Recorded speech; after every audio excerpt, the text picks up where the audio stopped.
Legazpi City, Albay, Sogod, Southern Leyte, Babatngon, Leyte, Santa Rita, Samar, Gandara, Samar, Tolosa, Leyte, Pinabacdao, Samar, Las Navas, Samar, Basay, Samar, Leyte, Leyte, Calbayog City, Jabong, Samar, Baybay City, Leyte, Manila 3rd District, President Manuel Rojas, Capiz, Oton, Iloilo, Gabatuan, Iloilo, San Joaquin, Iloilo, Dipolog City, Zamboanga del Norte, Batan, Aklan, Lezo, Aklan, Polanco, Zamboanga del Norte, Navotas City, Bayugan City, Agusan del Sur, Las Nieves, Agusan del Norte, Dato Paglas, Maguindanao del Sur, Antipolo City, Rizal, Tandang City, Tandag City, Surigao del Sur, Makati, 1st District, Caloocan, 1st District, Noveleta, Cavite, Tanza, Cavite, Silang, Cavite, Carmona City, Cavite. Now, if that seemed to take forever, well, that's not even 1/8 of what COMELEC Chairman George Garcia says is the number of local election officers all over the country, 400 in fact, that have received and are processing signatures and assigning pages to signatures of what appears to be a people's initiative. Pag natanggap po ng mga local COMELEC namin, yung mga signature forms na yan, ay mag-i-issue lang po yung aming, yan po yung mga nakikita nyo sa TV screen. Pag po yan na-ipa-receive sa amin, halimbawa ilang pahina yan, ay mag-i-issue po ng certification yung local COMELEC namin. Isang pahina lang po yan. At doon po ay nakalagay kung ilan yung natanggap niyang signatures na pinareceive ni Blank, ni Mr. Ganto o ni Miss Ganyan. So, yun po yung certification lang. At yun pong certification na yun ay ibibigay po doon sa nagdala o nag-submit na proponent doon sa bayan na yan. At malamang-lamang yung certification na yan, kung sakali matutuloy yung pagpa-file sa main office ng COMELEC ng petition, ay kalaki po yan as bilang Annex B nung kanilang magiging petition. Ang amin po, Ma'am Group, may final sa amin, ministerial duty namin, aandar ang proseso.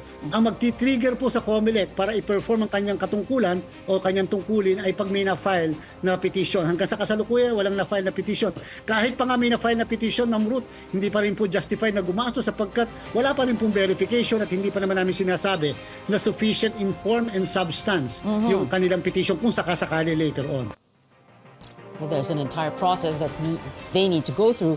And tonight, that is what we talk about. Charter change on so many fronts, working overtime on overdrive, a possible people's initiative, a resolution at the Senate, and of course, action at the House of Representatives.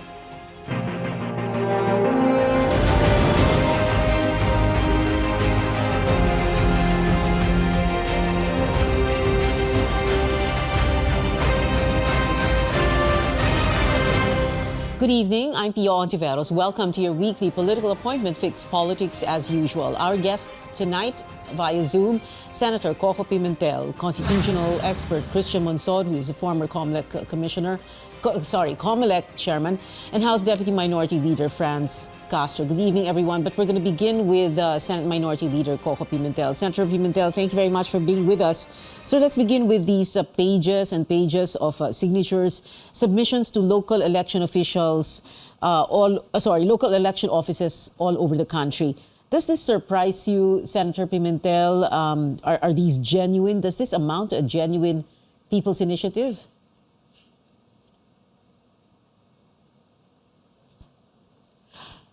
Senator Coco, naka-mute po kayo.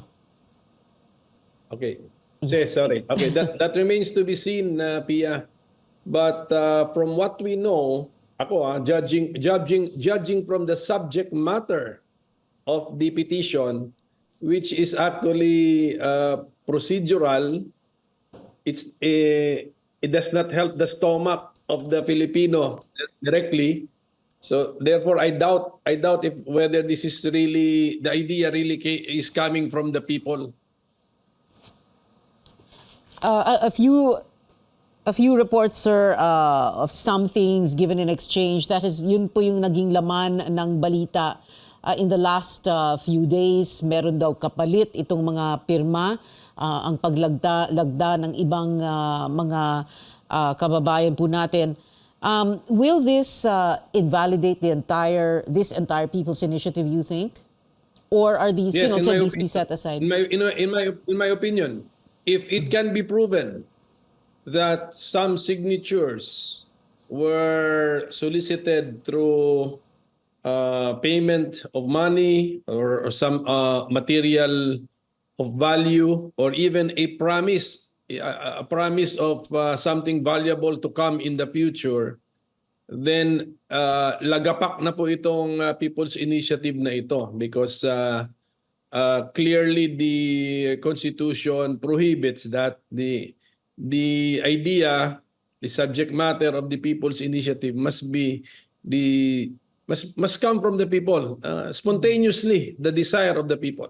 Kahit na isang signature lang ang ma-prove halimbawa na may naging kapalit dito, that can invalidate the entire thing. Ganun po ba? Or, can lawyers, can people argue that, isa lang naman yan, o iilan lang naman yan, are you going to invalidate the entire thing because of one or a few signatures? Well, I will argue na kahit isa lang yung ma-prove, pero advice na lang to the lawyers who will be questioning this, go beyond one signature, hindi ba? prove that thousands of signatures were secured through payment of money or something of value. Mm-hmm. Will you, as a senator, a Senate Minority Leader, try to stop this people's initiative? Well, what appears to be a people's initiative. Yes. If I have facts, if I have evidence, then once the formal proceedings start before the COMELEC and bank, COMELEC headquarters, then the people now have the right to oppose the petition. You yourself, as a senator, pwede po kayong mag-intervene or mag-submit ng kahit anong petition sa COMELEC? Yes, because I am also a citizen. Okay. Senator Pimentel, itong resolution na na-file po sa Senado, are you going to take concrete action? And I guess, what concrete action will you take to stop this? Are you going to try to stop this, or are you going to see how things unfold first? We will try to stop this by reasoning out with our colleagues. Number one, what is the motivation in filing this joint resolution of both houses in the Senate? So, is this really an honest desire to amend the Constitution, or just a maneuver to placate a certain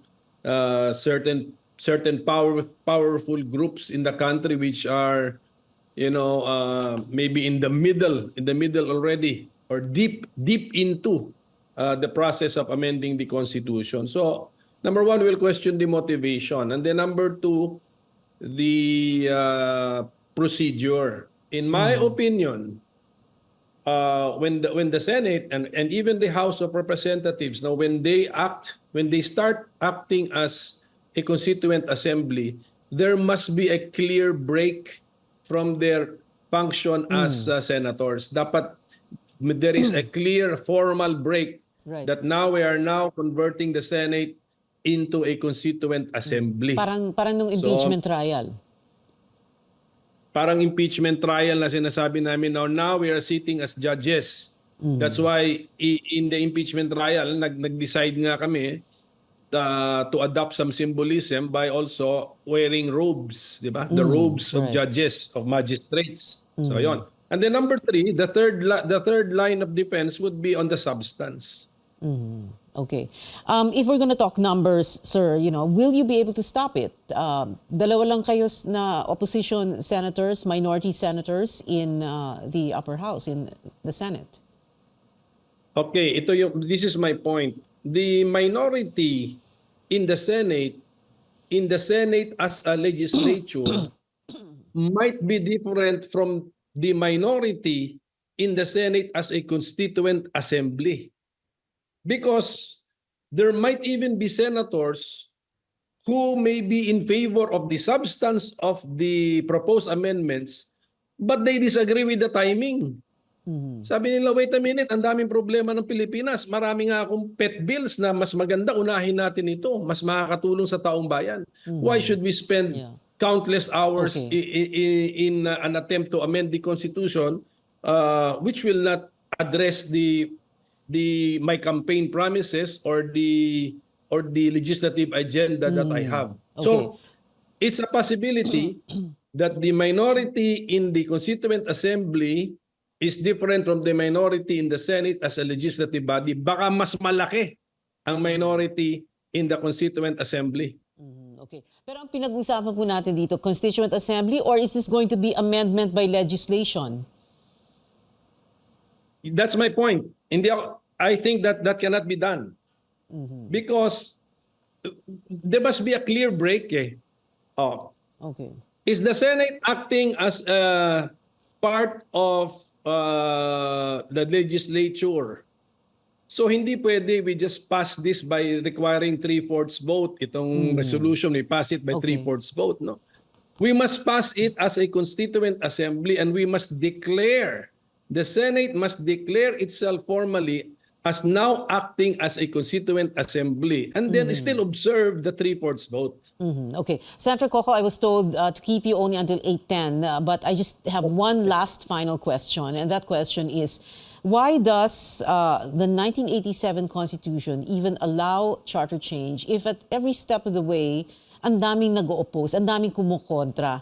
Bakit meron pang ganoong provision sa Constitution na para amyendahan? May CONAS, may CONCON, pwedeng mag-People's Initiative, pero parang ang daming balakid para makarating tayo doon. As a matter of fact, in all these decades, all these years since 1987, ang daming attempts to amend the Constitution, hindi naman nag-succeed. No one can predict the future, Pia. That's why the document must be flexible. It should allow for its own repeal or amendment or revision. So it must be there. And who knows, in the future, there will be one topic which will really capture the imagination and the interest of everybody, and we will rally behind that idea. So and there will really be one mind and one purpose. Pero hindi pa natin nahanap yung idea na yon. But who knows? So this article on amendment and revision of the Constitution must be found in the Constitution. Okay, so that idea that will capture the imagination of the entire country, like you're saying, hindi pa yon na nangyayari ngayon. Wala pa ngayon. Anyway, Senator Coco Pimentel, Senate Minority Leader. Sir, thank you very much for being with us tonight. We'll be back after a quick break. Stay tuned. We're still going to speak to Christian Monsod, former COMELEC chairman and also former Constitutional Commission member, the 1987 Constitution. Also, Franz Castro is joining us. Stay tuned.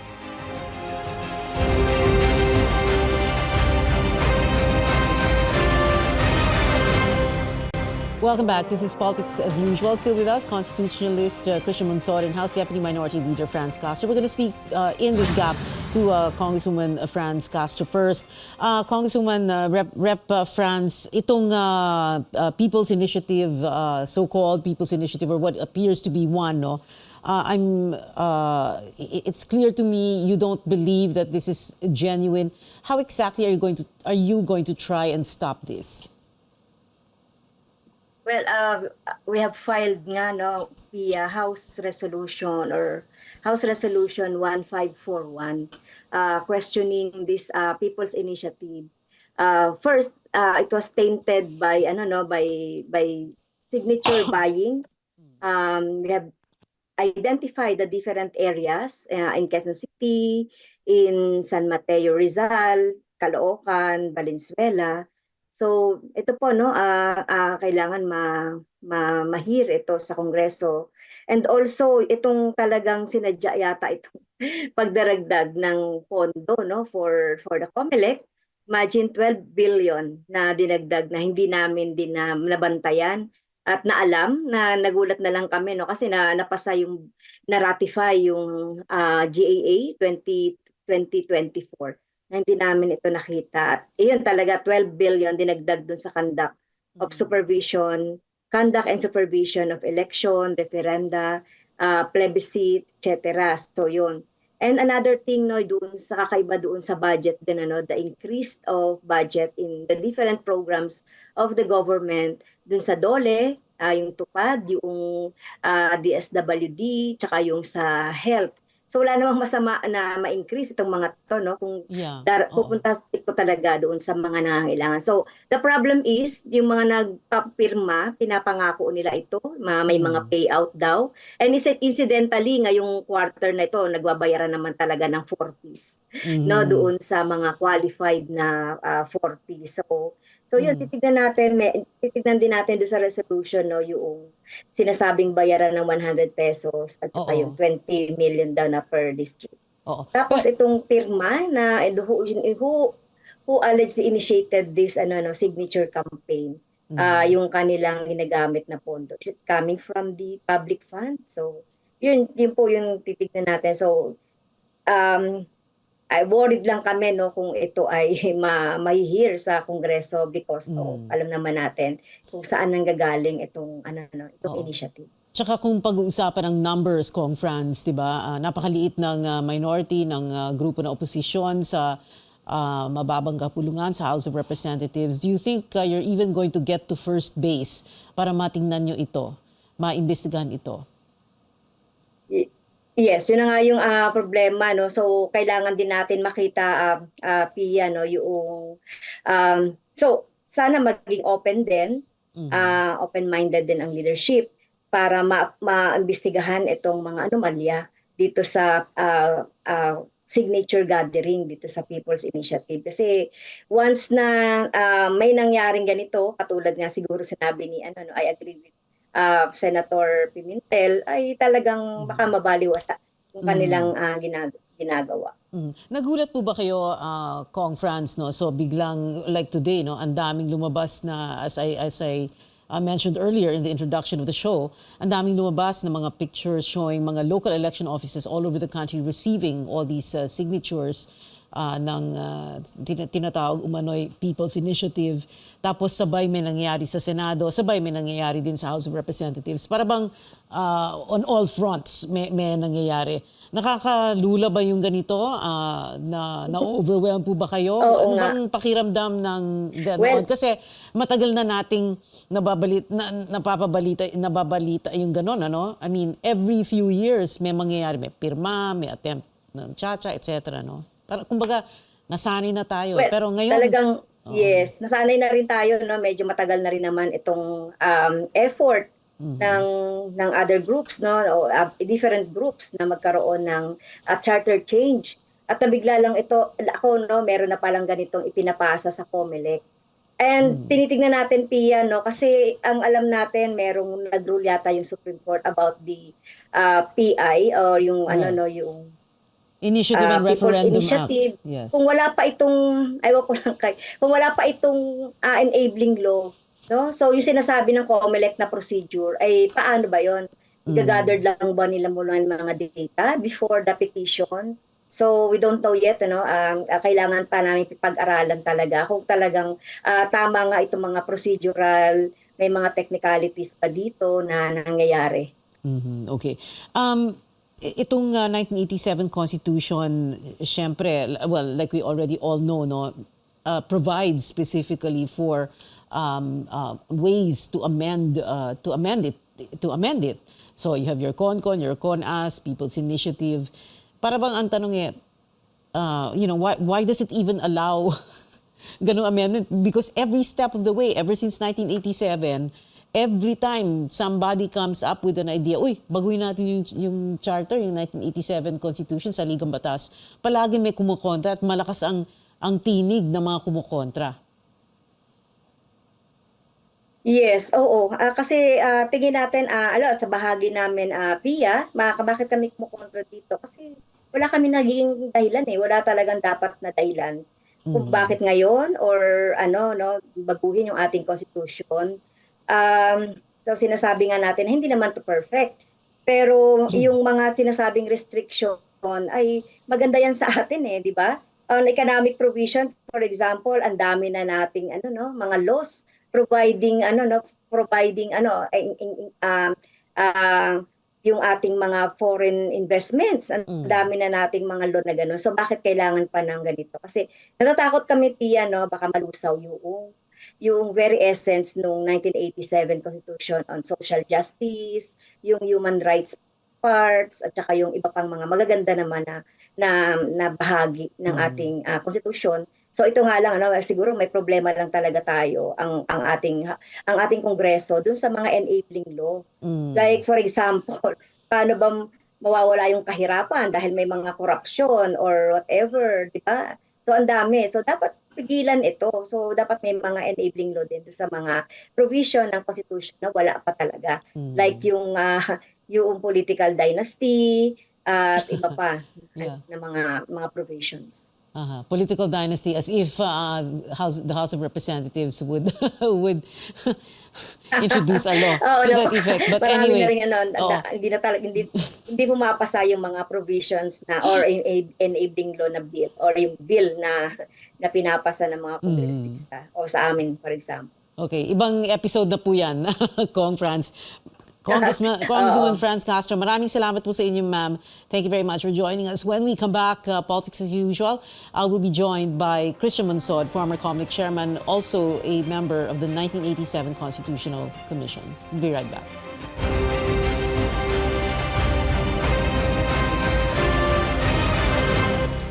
More from not more, but joining us now in this last segment of the show is Christian Monsod, former COMELEC chairman, constitutionalist, a member of the 1987 Constitutional Commission.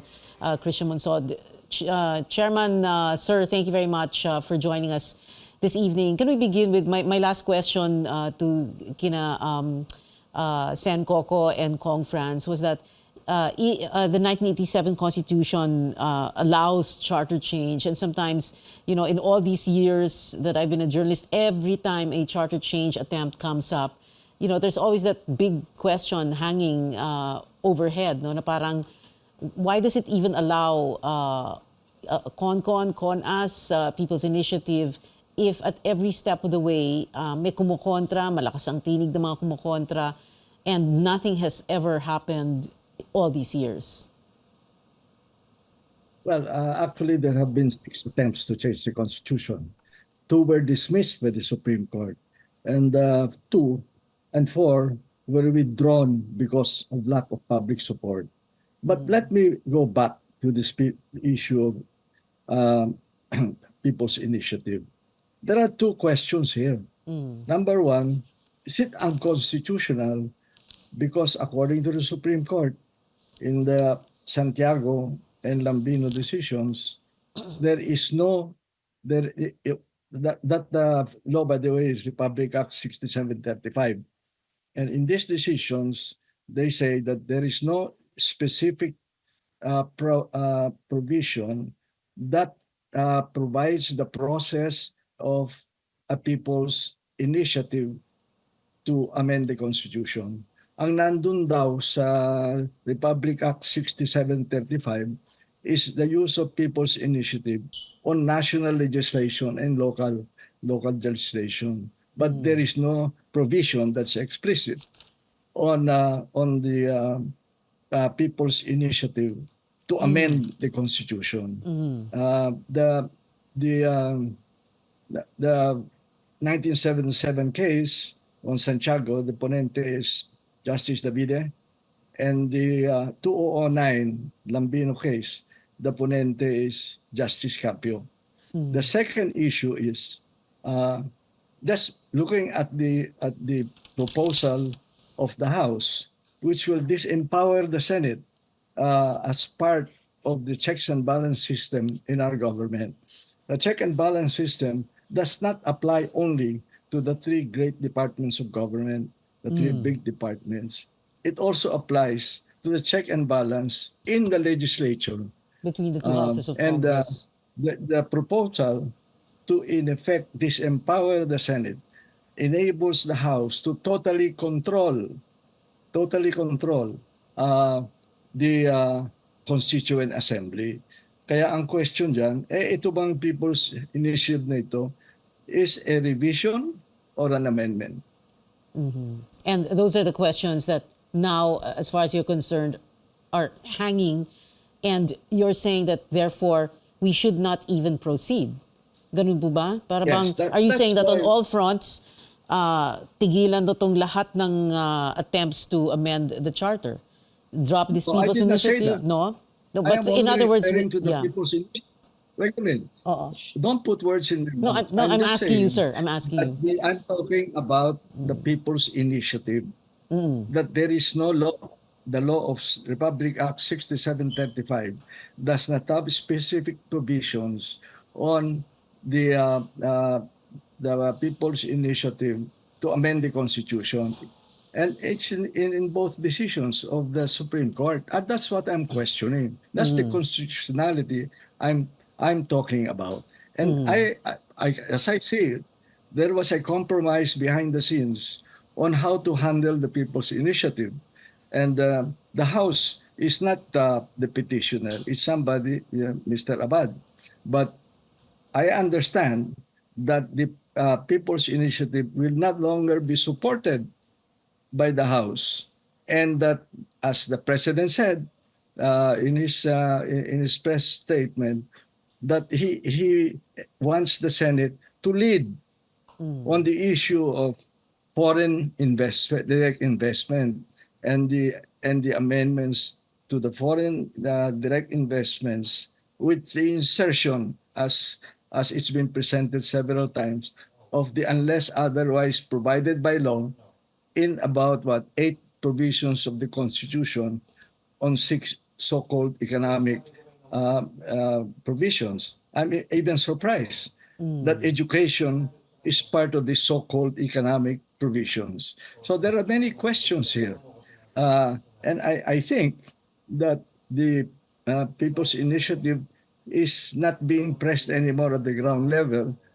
Although I get reports from our farmers groups who are nationwide on what's happening. The latest I got is that in Negros Oriental, the congressman is still campaigning for signatures.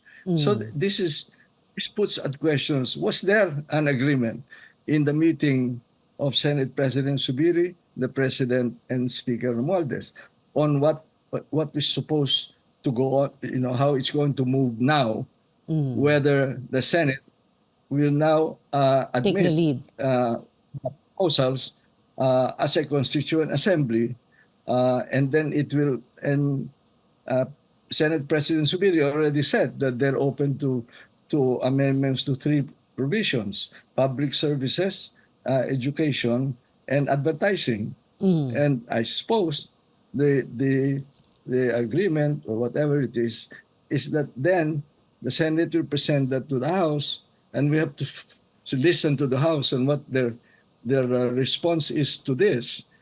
We are not privy to what happened behind the scenes, but from the statements of the President and Senate President Subiri and Speaker Romualdez, parang they're not going to continue supporting the People's Initiative, even if some congressmen are soliciting signatures up to now. Okay, yeah, which is interesting because today, as we reported earlier, the entire day, the COMELEC has been presenting photographs of local election offices receiving all these signatures. And there's a whole long list. Sabi nga ni Chairman Garcia, 400 cities and municipalities na raw nag-submit sa kanila. But anyway, Chairman Christian Monsod, sir. Excuse me. Can I just add? I'm sorry. Can I just add? Sir, yes, Since like the 30 Supreme seconds, Court has yes. said- excuse me. Since the Supreme Court has said that there is no law covering people's initiative to amend the Constitution, that means that the COMELEC does not have any power. This is a legislative, there must be legislation for them to assume any power of entertaining a people's initiative. All right. Sir, Christian Monsod, former COMELEC chairman and Constitutional Commission 1987 CONCOM member. Sir, maraming salamat po. Thank you for joining us this evening. We've been told before, don't talk politics at the dinner table or the family reunion or in Viber groups and risk warfare, digital or otherwise.